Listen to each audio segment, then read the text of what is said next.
दोस्तों, आज मैं आपके लिए एक ऐसी कहानी लेकर आया हूं जो एक छोटी सोच पर आधारित है। इस कहानी से हमें बहुत कुछ सीखने को मिलेगा। जो लोग कहते हैं हमें बड़े सपने नहीं देखने चाहिए, खासकर उनके लिए ये कहानी एक जवाब है। तो बिना देर किए शुरू करते हैं।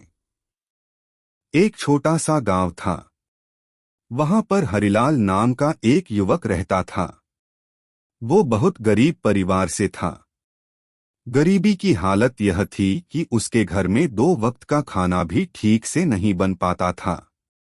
पिछले कई दिनों से हरिलाल गांव में काम की तलाश कर रहा था, लेकिन उसे कोई भी छोटा मोटा काम नहीं मिल पा रहा था। आखिरकार हरिलाल ने तय किया कि ऐसे नहीं चलने वाला। उसे किसी और जगह, किसी और शहर जाकर काम ढूंढना होगा, अपनी किस्मत आजमानी होगी। अगले ही दिन हरिलाल दूसरे शहर जाने के लिए निकल पड़ा और ट्रेन में बैठ गया। सफर काफी लंबा था, इसलिए हरिलाल की मां ने उसे खाने के लिए टिफिन में रोटियां बनाकर दी थी।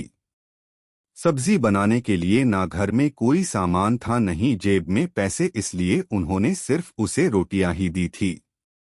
ट्रेन आगे बढ़ती रही। दोपहर का समय हुआ, खाना खाने का वक्त आया।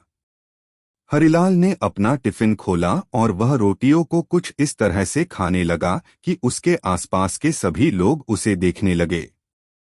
हरिलाल पहले रोटी का एक टुकड़ा तोड़ता, उसे खाली टिफिन में घुमाता और फिर उसे खा लेता। उसे देख रहे कई लोगों में से एक ने हरिलाल से पूछा, अरे भाई, तुम यह क्या कर रहे हो? तुम्हारे पास सिर्फ रोटियां है, तो फिर तुम उन्हें खाली डब्बे में क्यों घुमा रहे हो?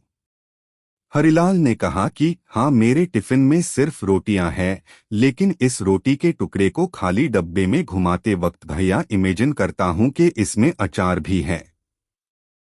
उसे देख रहे सभी लोग बड़े ध्यान से उसकी बातें सुन रहे थे। उनमें से एक ने उससे पूछा, क्या ऐसा करने से तुम्हें अचार का स्वाद आ रहा है? हरिलाल ने कहा, हाँ, इमेजिनेशन का यह पावर है कि हम जो सोचते हैं उसे अनुभव कर पाते हैं। दूसरे एक व्यक्ति ने बड़े आश्चर्य से उसे एक सवाल किया, भाई, अगर ऐसी ही बात है तो तुमने सिर्फ अचार ही क्यों सोचा? तुम वह सारी सब्जियां भी तो सोच सकते थे जो 5 स्टार में बड़ी महंगी मिलती है, इस तरह से तुम उनका स्वाद भी ले पाते। दोस्तों, छोटी सी ये कहानी सोच, कल्पना या सपनों के बारे में है। कहानी हमें यह साफ साफ बता रही है कि सपने पूरे होते हैं, लेकिन बड़ा सपना सच करने के लिए बड़ा सपना देखना पड़ता है।